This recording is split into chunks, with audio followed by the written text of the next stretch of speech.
Everyone thinks he is a weak, pathetic loser because he can only appraise items, but he gets trained by the strongest sage in the world.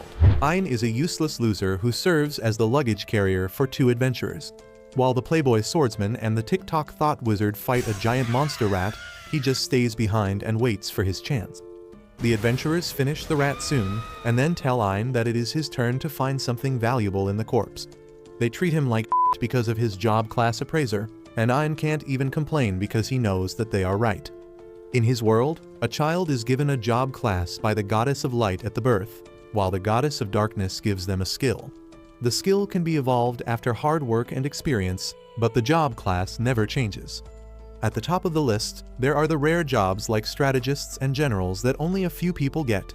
Below them are the high common jobs that are mostly suited for combat. And at the bottom of the pyramid are the low common jobs like Ein's appraiser job.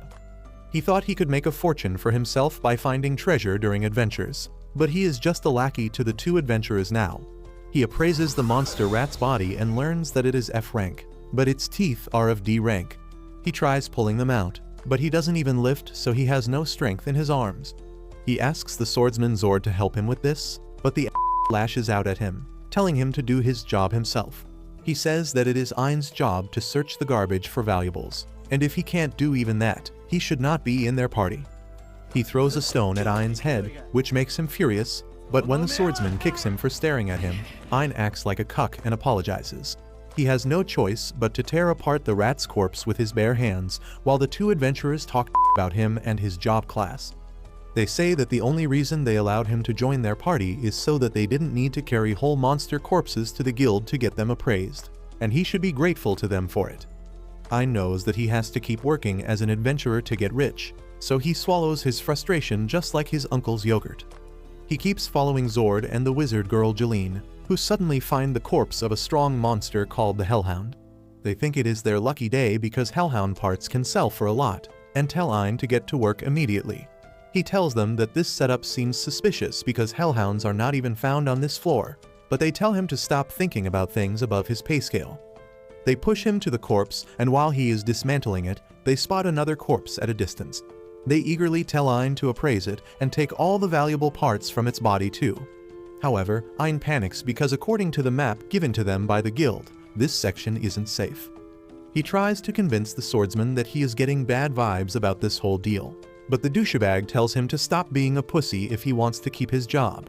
He threatens to fire him without any pay if he quits now, and Ein has no choice but to follow him.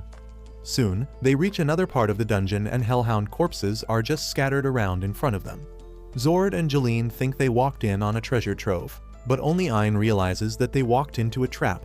He asks them to think about the situation carefully, because if it was an adventurer who killed these hellhounds, they would have taken the valuable materials already. Unfortunately, the small dick energy Zord can't understand logic, and he tells Ein to shut up. Suddenly, Ein points towards a horde of hellhounds coming towards them, and everyone freezes because of fear. Ein sees the blood on the jaws of the hellhounds and realizes that the dead hellhounds were victims of a gang war. The two adventurers shit their pants because they can't even defeat a single hellhound, and they can't even outrun them. Zord suddenly gets an idea and tells Jeline that they should use Ein as a decoy. Ein panics on hearing this, but he can't defend himself as attacks him with a paralyzing spell. Ein falls to the ground, unable to move a muscle, and the two assholes run away after taunting the hellhounds. Ein is completely delirious now, but as the hellhounds bite him, the pain brings him back to his senses and breaks the paralysis. He uses a rock to get the hellhounds away from him, and then throws the food inside his bag at them to keep them busy. He limps across the dungeon to escape, but to his horror, Zord and Jeline have blocked the exit. Luckily, there is another way nearby, but it leads him to a dead end as well. Just then, Ein hears the sound of the hellhounds coming towards him, and he realizes that he is going to die either way. He curses his useless job that made him suffer all his life, and thinks that if he didn't have the dream to be an adventurer, he would have lived a long, ordinary life.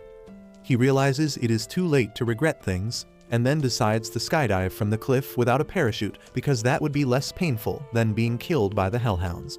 He dives off the cliff, thinking how he lived and died as a loser, and after falling for a long time, he finally hits the ground. He is fatally injured but not quite dead yet, and then suddenly, a pretty girl in a white dress appears before him. She glitches and keeps vanishing, then appearing as she walks towards him, and then kisses his forehead.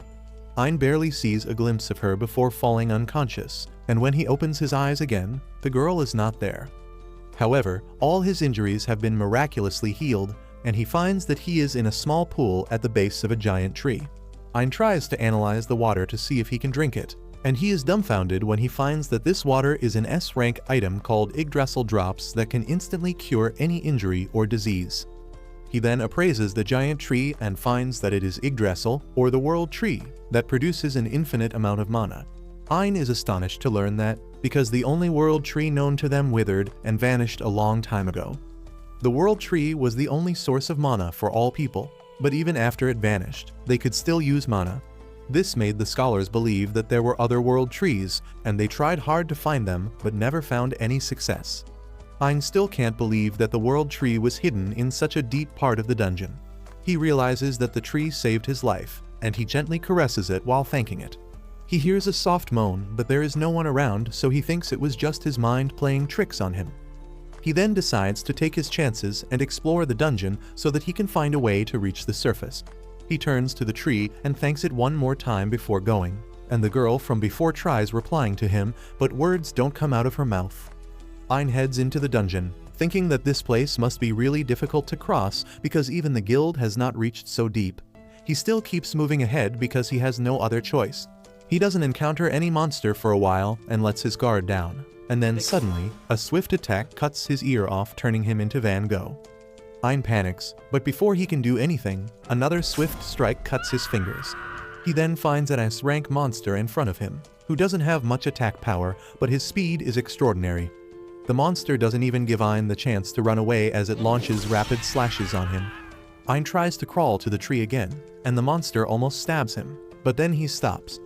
Ein looks back to see what is happening, and sees that the big daddy of all monsters is here to tear the monsters apart. The ferocious black bear kills the eyeball monster and then slashes Ein's face, partially blinding him. Ein screams in pain, and then the bear grabs him, squeezing him to break his bones. Ein is sure this is the end for him, but then suddenly, someone attacks the bear and kills it one strike. Ein can only see the small silhouette of the person who helped him, and hears them talk about how he came to help him only because someone special asked him to. Ein loses consciousness with that, and when he wakes up, he is at the base of the world tree again, completely healed, and with his injured eye replaced. Suddenly, he sees the girl in white in front of him, smiling at him while holding a cup of tea, and Ein is instantly smitten by her ethereal beauty. Ein can't stop staring at the girl, but then a loli appears next to him and tells him to stop getting any funny ideas about her daughter. Ein doesn't even understand what is happening and why this loli, who is flatter than my career graph, is calling the girl her daughter. The loli tells him to stop being rude to her daughter and drink the tea she specially brewed for him. She practically pours the tea down Ein's throat, and he finds that it is really delicious. He then learns that the loli is Ursula, the guardian of the world tree, and the pretty girl Yuri is not her real daughter. Ursula claims that she didn't even want to bother saving a lowly life form like a human. But since Yuri pleaded with her, she came to the dungeon and saved Ein from the bear. Ein is still stuck up on the part about Ursula being the guardian of the world tree, and she explains that there are 9 world trees in the world, and they have a guardian who looks after them and protects them from dangers. She then drops the bomb on Ein by telling him that Yuri is not a human, but the spirit of the world tree itself, and since Ursula has watched over her from the beginning, Yuri considers her as her mother. Ein remarks that Yuri is really pretty, and Ursula is not happy that he is hitting on her daughter. She threatens to gouge out his eye that she worked really hard on, and that reminds Ein that he was injured and blinded by the bear. Ursula tells him that the drops from the world tree healed him, but they couldn't repair his eye. However, Yuri wanted him to be able to see again and become even stronger, so Ursula created a special eye from him using the parts of the world tree itself. Ein is shocked to hear this and asks Yuri why she worries so much about him. She tells him that it is because he was kind enough to thank her, and Ursula elaborates on what she means. Even before Ein, other adventurers have fallen here, and though Yuri saved them all, none of them thanked her. Instead, some of them tore her branches after learning she was the world tree. That is why she considers the bare minimum kindness that Ein gave her as a great deal. Ein thanks her for saving his life twice and Yuri starts blushing. Ursula interrupts their moment and tells Ein to get out of their house now that he is healthy. But Yuri says that he will be in serious danger if he goes like this. She asks Ursula to help him and even starts crying. Ursula can't say no to her like this, so she decides to train Ein until he becomes strong enough to leave the dungeon on his own. Ursula immediately takes him into the dungeon, and Ein begins thinking that he won't survive the training. She takes him to a dark corridor and tells him to look ahead. Ein says that this place is darker than his future, and Ursula calls him a moron. She tells him that his left eye has the power of the world tree, and if he just focuses, he will be able to see more. Ein focuses on his left eye while thinking about Yuri, and then suddenly, he is able to see everything as clear as day. Ursula is pleased by this, and then throws a stone at a sleeping eyeball monster. The monster wakes up and starts rampaging around the room, and Ursula tells Ein that his first lesson is to dodge all the attacks from the monster using his appraisal skill. Ein tells her that the appraisal skill doesn't work like that, but Ursula is fed up with this idiot who gives up before even trying. She tells him that his spirit eye can use the appraisal skill differently, and he tries it on the eyeball monster and finds that it is going to target his right ear next. Ein is happy that he can read the movement of the monster, but that doesn't help him because the monster still reaches his ear and slashes it off. Ursula immediately puts up a barrier around them, and then heals Ein's ear with a world tree drops, telling him that she is going to heal him no matter how injured he is, which means there is no way he is going to leave the training incomplete. She removes the barrier and the eyeball monster attacks him again. Ein reads that it is going to attack his left leg, and then uses the appraise skill again to figure out the exact timing. Thanks to that, he dodges the attack, but as he excitedly tells Ursula about it, the monster attacks him from behind. She tells him to stop getting carried away just because he succeeded once, and he realizes she is right. He trains to dodge the monster's attack for 1 whole week, and now he can analyze the location and the timing of the attack at the same time. He is able to dodge all the attacks, but every time he gets cocky about this, the eyeball monster catches him off guard and attacks him. Ursula heals him as always, and then says that he has passed the first training, and now it is time for part 2. She tells him that he needs to defeat the eyeball bat now, and Ein says that his job class is not suitable for combat. Ursula tells him to stop being a whiny bitch, and then gives him a branch of the world tree that Yuri snapped herself so that he can use it as a weapon. She tells Ein to use it well and defeat the enemy with it. Ein takes up the challenge, thinking that since he can predict the movement of the monster now, he can easily strike it down. However, he finds that his swings are not fast enough to hit the bat monster. He asks Ursula to give him some tips, and she tells him to figure it out using the spirit eye.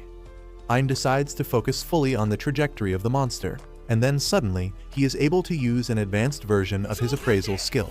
When he uses the super appraise skill, he can see the trajectory of the monster in slow motion. He uses this chance to land a counterattack, and with just 1 hit, he smashes the monster into the ground. Ein is amazed by how strong he is now, but Ursula gives him a karate chop to the head and tells him to stop being overconfident with just this.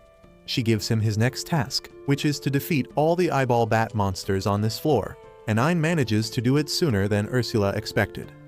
She tells him that it is time for his next lesson now, and that involves appraising the abilities of the eyeball monster and making them his own. Ein says that is not even possible, but Ursula tells him that it is impossible for humans, but with the spirit eye, he can do it. Ein decides to try it, and after staring at the monster for a while, he suddenly obtains its super acceleration skill. His head feels like bursting because of all the new information, and then Ursula tells him to try the skill. Ein takes a crouching start and then runs like my dad after my birth, but his muscles rip apart because they are not meant to handle that level of stress. He falls to the ground, and Ursula heals him with the world tree drops.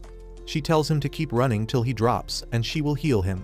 His muscles will become stronger each time, and by doing this hundreds of times, he will have a body that can endure anything. After a few days, his body becomes much stronger, and for his next lesson, Ursula tells him that she will let him appraise her skills even though she really doesn't want to. Ein asks her about the skill, and Ursula hits him with a fireball without warning. She tells him that the ability she is teaching him is to cast magic without chanting spells, and tells him to appraise her ability in the short time she shoots a fireball at him. Ein can't do it and gets roasted medium well instead, so Ursula just heals him and then shoots him again. After a while, Ein learns how to cast fireballs without chanting a spell, but he collapses quickly because he doesn't have enough mana. Luckily, the world tree drops from Yuri refill his mana quickly and even increase his mana capacity. Ein keeps up at his training for about half a month, and he is able to cast hundreds of fireballs at once and also use intermediate magic. Ursula tells him that he is finally strong enough to explore the dungeon on his own, but before that, she wants to conduct a final test. She takes him to fight a death bear, and Ein gets nervous because of his past trauma. Ursula tells him to be more confident because he has trained hard to become strong, and then pushes him in front of the bear. Ein shoots it with fireballs, but he is a stormtrooper at heart, and none of his attacks hit. Luckily, the smoke acts as a distraction, and Ein uses the super speed skill to reach behind the bear. It tries attacking him, but Ein uses the super appraisal skill to see things in slow motion, and then shoots a powerful wind spell at the bear. He then shoots fireballs at the bear without stopping, hitting some and missing some, but in the end, he manages to knock down the S-rank monster. He then appraises the Death Bear's abilities and absorbs the S+ rank skill Steel Cutter that gives extraordinary durability and piercing power to his attacks. While he is recovering from the headache after absorbing the skill, Ursula tells him that he has completed his training, and now he is ready to climb up the dungeon by himself. She then takes him back to the World Tree, and tells him to be grateful because she is going to give him a final gift before he goes. The gift is the remaining spirit core of the World Tree, and Ein says that he can't take it because it is really valuable. Ursula tells him that they are just loaning the power to him, because once he dies, the core will automatically return to the World Tree. She uses her magic power to fuse the spirit core with Ein's prosthetic eye, but he doesn't feel any difference. The old lowly tells him that it will take a moron like him a lot of time to understand the true power of the enhanced prosthetic eye. Ein then turns towards Yuri to thank her, but she is nowhere to be seen. He asks where is she, and Yuri replies to him from within his prosthetic eye before manifesting in her human form. Ein doesn't understand what is going on, so Ursula explains that since his eye has the spirit core of the World Tree, it is basically a replacement for the World Tree. That means Yuri can live inside it, and this way, she is going to be with him no matter where he goes. Yuri excitedly tells Ein that she will heal him from all injuries and diseases using her World Tree drops, and though he is grateful for that, he asks Ursula if it is fine for him to take the spirit of the World Tree with him. Ursula dropkicks him because she doesn't want to send Yuri with some random human, but she also wants the girl to explore the world and make some good friends. That is why she has decided to entrust her to Ein, because even though he is an idiot, he is a good person. Ein swears that he will take good care of Yuri, and Ursula tells him that he better do that. She then creates a glowing tattoo on his hand, which is the infinite storage spell. After that, she pulls out a spirit sword she created from the raw materials Yuri gave her and tells Ein to put it in his storage. Before he can do that, Ursula stabs his normal and then makes him swallow a magic stone so that it can replace his injured eye. Ein asks her what the hell did she just do, and she explains that his right eye is now replaced with the sage stone that will link their minds. Using that, they can communicate with each other anytime, and Ursula can watch everything Ein is seeing. She tells him that if she finds him getting too close to her daughter or beating it to her, she will find him and kill him. After that, Ein asks Yuri if she has any special plans once they reach the surface, and she says that she wants to meet her sisters. Ursula explains that originally there was just one giant world tree, but it got separated into 9 parts, and Yuri is just one of them. The rest of the world trees are her sisters, and Ein promises that they will travel all over the world to meet them. With that, he finally starts his journey, and Ursula keeps telling him about which route to take and which monsters he will face. Ein finds that defeating S-rank monsters is much easier now, and he doesn't even get a headache on absorbing their abilities because Yuri heals it instantly. Soon, he reaches the boss room, and Ursula tells him that unless he defeats the boss, the path to other floors won't open. Ein is not sure about it because the boss monster is going to be much stronger than anything else he has faced. But Yuri and Ursula tell him to have faith in himself. Motivated by their words, Ein enters the boss room and finds the dungeon core in front of him.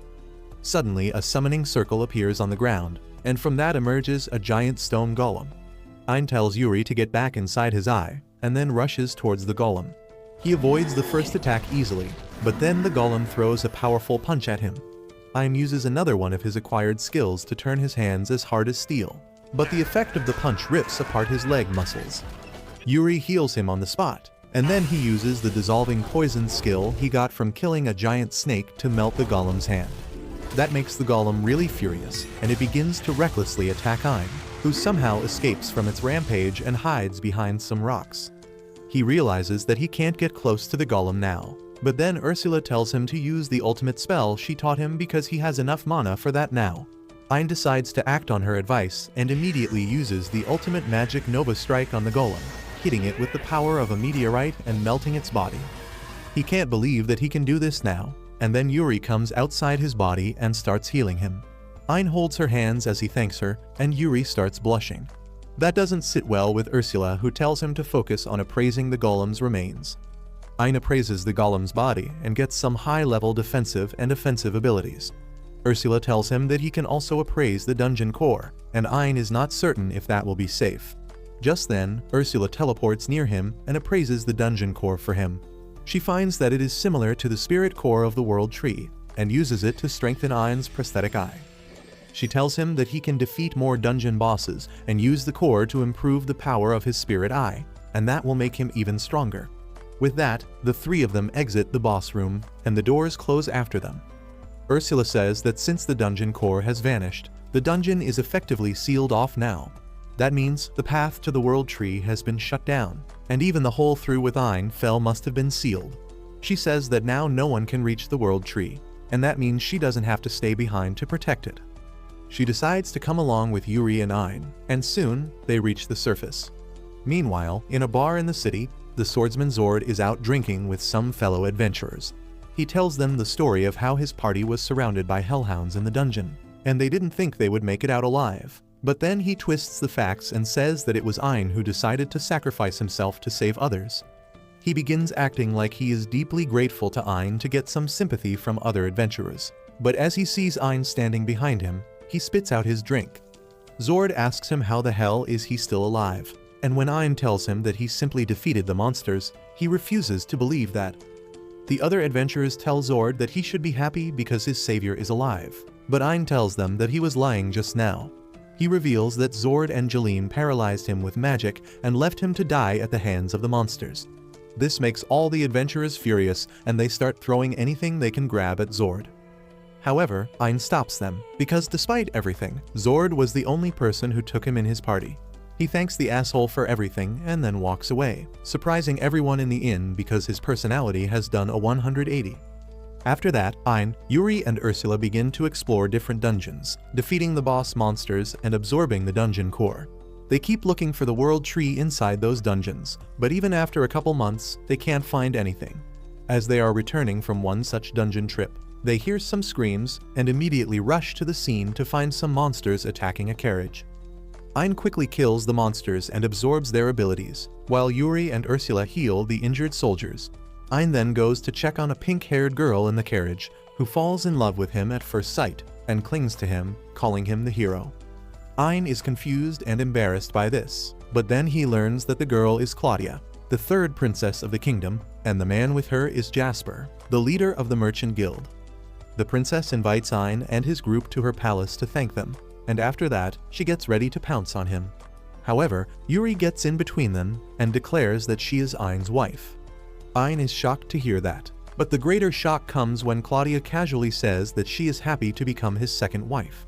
As the two girls fight over that topic, the merchant Jasper comes to Ein and says that he should marry him instead.